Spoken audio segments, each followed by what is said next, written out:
ఇప్పుడు మనం 2024 సంవత్సరం జూలై నెల 7వ నెల 1వ తేదీ నుంచి 31వ తేదీ వరకు ద్వాదశ రాశుల్లో 12వ రాశి మీనరాశి వారి జ్యోతిష్యం ప్రయత్న యోగం బలం ఎలా ఉందో మన జానకిరామ్ని అడిగి చూద్దామండి. భూత భవిష్యత్ వర్ధమానం ఎలా ఉందో ఆ జానకిరామ్ ప్రశ్న యోగం బలం తరించిన కార్యం మీనరాశి వారి జాతకం జూలై నెల 2024 సంవత్సరం 1వ తేదీ నుంచి 31వ తేదీ వరకు ఎలా ఉంది. చదువు, విద్య, ఉద్యోగం, వ్యాపారం, తరించిన కార్యం, నమ్మిన పని, అనుకున్న కోరిక, లక్ష్మీకళ యోగబలం, విద్య యోగబలం, సంతాన యోగబలం, చేసే పనిది, కార్యబలంది ఎలా ఉంది చూడు.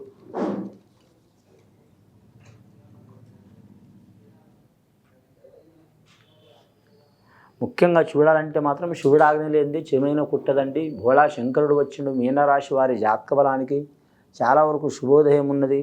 అలాగే లక్ష్మీదేవత, సరస్వతి దేవత, విఘ్నేశ్వరుడు వచ్చిండండి. అలాగే మాత్రం సత్యనారాయణ స్వామి వచ్చిండు వారి జాతకంలో. మీనరాశి వారి జాతకంలో చూడాలంటే మాత్రం జూలై నెల మాత్రం చాలా వరకు శుభకరం కూడా ఉన్నది, కొద్దిగా ఇబ్బందికరం కూడా ఉన్నదండి. వారికి మాత్రం 35% మాత్రం ఇబ్బందులు తప్పవండి. 65% మాత్రం మంచి ఫలితం ఉన్నదండి. ముఖ్యంగా మీనరాశి వారి జాతకంలో చూడాలంటే మాత్రం ఆదాయం 11 ఉంటుందండి, ఖర్చు 11 ఉంటుందండి. ఎంత ధనం వచ్చినా నిలకడ ఉండదు. సాయం చేసేవారు 7, ఇబ్బందులు పెట్టేవారు 11 ఉంటారండి. ముఖ్యంగా మాత్రం కుటుంబ బాధ్యతలు చాలా ఉంటాయి. ఈ మీనరాశి వారి జాతకంలో చూడాలంటే మాత్రం పునర్వసు నక్షత్రం మిథున రాశి వారితో జాగ్రత్తగా ఉండాలండి. ఇబ్బందులు వచ్చే అవకాశాలు ఉన్నాయి. అందరు కాదండి, కొందరితో ఇబ్బందులు వచ్చే అవకాశం ఉంది. అలాగే వీరి జాతకంలో చూడాలంటే మాత్రం వీరి జ్యోతిష బలంలో ఉత్తరాభద్ర నక్షత్రం వారికి మాత్రం కొన్ని ఇబ్బందులు వచ్చే అవకాశం ఉందండి. ఉత్తరాభద్ర నక్షత్రం వారు మాత్రం శివుడికి రుద్రాభిషేకం చేపించడం చాలా మంచిది. అలాగే సత్యనారాయణ స్వామికి మాత్రం వ్రతం చేపించడం చాలా మంచిది. పౌర్ణమి రోజు చేపించడం చాలా శుభకరం. లక్ష్మీ, సరస్వతి, విఘ్నేశ్వరుడు వచ్చినండి. లక్ష్మి అంటే ధనం మూలం జగత్తు. ధనం లేనిది ఏ పని చేయలేరు. 1 రూపాయి అయినా సరే అవసరం ఉంటుంది. అలాగే మాత్రం రెండవది సరస్వతి దేవత ఆరాధన. అంటే మనం ధనం ఎంత ఉన్నా సరే మాత్రం సరస్వతి దేవత అనుగ్రహం ఉంటే మనం ఏ పని ఎలా చేయాలనేది నిర్ణయం తీసుకునే అవకాశం ఉంటుంది. ఎవరిని మనం ఏ పని అప్పగిస్తే మనకు అవుతుంది అనేది ఆలోచన ఉంటుంది, కలిసి వస్తుందండి. ఇక విఘ్ననాయకుడు విఘ్నేశ్వరుడు వచ్చిండు. అయినా ఆజ్ఞ లేనిది మనకి ఏ పని అయినా సరే మాత్రం సక్రమంగా జరగదండి. కాబట్టి విఘ్నేశ్వరుని కూడా మాత్రం కొలవటం చాలా వరకు మంచిది. విఘ్ననాయకుడు అయిన ఆశీర్వాదం అణువణువున అందరికీ ఉంటుంది. అలాగే ఆటంకాలు పెట్టేవారు కూడా ఆయననే. ఇబ్బందులు పెట్టినా సరే అనుకున్నది శీఘ్రంగా ఉండేటట్టు చేసేది కూడా మాత్రం విఘ్నేశ్వరుడే. కాబట్టి సిద్ధిబుద్ధి వినాయక స్వామిని పూజ చేయడం చాలా వరకు అనుకూలం ఉంటుంది. ముఖ్యంగా వీరి జాతక బలంలో చూడాలంటే రాజకీయ రంగం వారికి మాత్రం కలిసి వచ్చే అవకాశాలు ఉంటుంది. విద్యార్థులకు విద్య విషయంలో కలిసి వచ్చే అవకాశం ఉంటుంది. కానీ మాత్రం గవర్నమెంట్ ఉద్యోగస్తుల్లో మాత్రం చాలా వరకు లక్ష్మీఫల యోగం ఉంటుంది. కానీ ముఖ్యంగా మాత్రం గవర్నమెంట్ ఉద్యోగస్తులు ఐఏఎస్, ఐపీఎస్ రంగం వారికి మాత్రం ఇబ్బందులు తప్పవండి. రెవెన్యూ రంగం వారికి కలిసి వచ్చే అవకాశం ఉంటుంది. నీటిపారుదల శాఖ వారికి చికాకులు వస్తాయి. మున్సిపల్ రంగం వారికి ఇబ్బందులు తప్పవు. ఇంకా రైల్వే రంగం వారికి, వాహన రంగం వారికి కానీ మాత్రం చాలా వరకు ఇబ్బందులు వచ్చే అవకాశం ఉంటుంది. ఇంకా వీరి జాతకంలో చూడాలంటే మాత్రం ముఖ్యంగా విద్యుత్ రంగం వారికి కూడా ఇబ్బందులు వచ్చే అవకాశం ఉంటుంది. ముఖ్యంగా వ్యవసాయ రంగం వారికి కలిసి వచ్చే అవకాశాలు ఉంటాయి. కానీ మాత్రం ఇంకోటి విద్యాశాఖకు సంబంధించిన వారికి కలిసి వచ్చే అవకాశం ఉంటుంది. ఇంకా రక్షణ సంబంధించిన వారికి మాత్రం కొన్ని ఇబ్బందులు తప్పవు. అలాగే వీరి జాతక బలంలో చూడాలంటే మాత్రం నిరుద్యోగులకు మాత్రం మిశ్రమ ఫలితం ఉంటుందండి. కొందరికి మాత్రం ఉద్యోగం ప్రాప్తిస్తయ్యే అవకాశం ఉంది, కొందరికి ఇబ్బందులు వచ్చే అవకాశం ఉన్నది. అలాగే వివాహ విషయంలో మాత్రం చాలా వరకు మంచి నిర్ణయం తీసుకోవాలనుకుంటే మాత్రం టైం తీసుకోవడం చాలా వరకు మంచిదండి.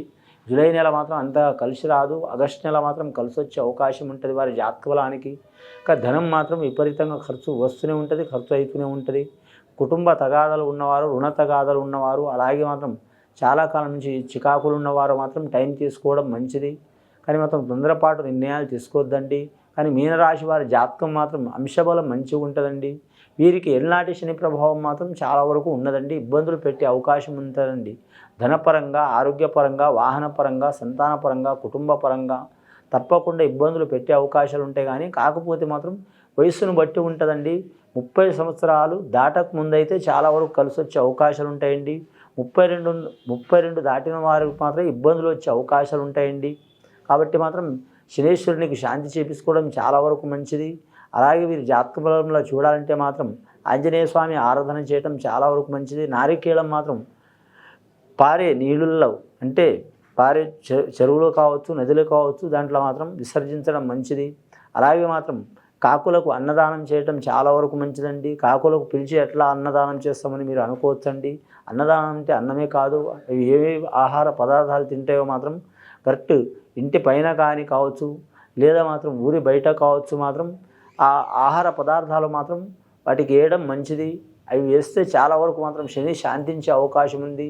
శనీశ్వరుని వాహనం కాకి కాబట్టి చాలా వరకు మంచి ఫలితం కలిసి వచ్చే అవకాశం ఉంది. ఇంకా మీనరాశి వారి జాతకంలో చూడాలంటే మాత్రం చాలా వరకు మాత్రం మీరు పెద్దల సహకారం అయ్యే అవకాశం ఉంది. పెద్దల ఆస్తి కలిసి వచ్చే అవకాశం ఉంది. అలాగే రాజకీయ రంగంలో మాత్రం కలిసి వచ్చే అవకాశం ఉంది. సనాతన ధర్మం పాటించే అవకాశం ఉంటుంది. అలాగే హైందవ ధర్మం కూడా పాటించే అవకాశం ఉంది. వంశం పేరు నిలబెట్టే అవకాశం ఉంటుంది. సంతాన విషయంలో, ఆరోగ్య విషయంలో, కుటుంబ విషయంలో, పర్సనల్ లైఫ్లో ఎన్ని ఇబ్బందులు వచ్చినా తట్టుకొని నిలబడే అవకాశం ఉంటుంది. కానీ మీనరాశి వారి జాతకానికి చూడాలంటే మాత్రం చూడటానికి సింపుల్గానే ఉంటారు, మాత్రం ఆకర్షణ శక్తి చాలా ఉంటుంది. కానీ మాత్రం మంచిగా ఉన్నామని పొంగిపోరు, వారు ఇబ్బందులు వస్తున్నాయని కుంగిపోరు, సరి సమాన యోగంలో ఉంటారు. ఇది జాతక బలంలా.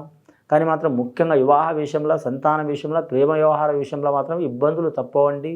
కొన్ని రోజుల పాటు, కొన్ని నెలల పాటు మాత్రం ఓపిక తీసుకోవడం చాలా వరకు మంచిది. కానీ తొందరపాటు నిర్ణయాలు తీసుకుంటే ఇబ్బందులు పడాల్సి వస్తుందండి. ఇది విని చూసి ఆచరించే వారికి, మీనరాశి వారికి చాలా వరకు శుభయోగాలు కలుగుతాయండి. శుభం భూయాత్.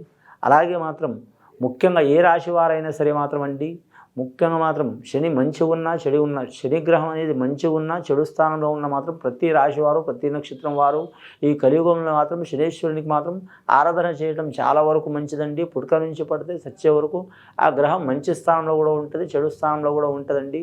కాబట్టి ఖచ్చితంగా పూజ చేసుకోవడం చాలా మంచిది ఈ కలియుగంలో.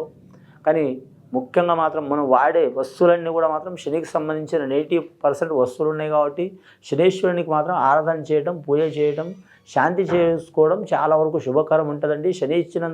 శనిగ్రహం ఇచ్చినంత ఫలం ఏ గ్రహం ఇవ్వదండి. ఇది మాత్రం చాలా వరకు గుర్తుపెట్టుకొని ఆచరిస్తే మాత్రం ఒక రాశి వారికి అని కాదండి, ప్రతి రాశి వారికి, ప్రపంచంలో ఇది శాస్త్రాన్ని నమ్మేవారికి మంచి ఫలితాలు కలిగే అవకాశం ఉందండి. శుభం భూయాత్.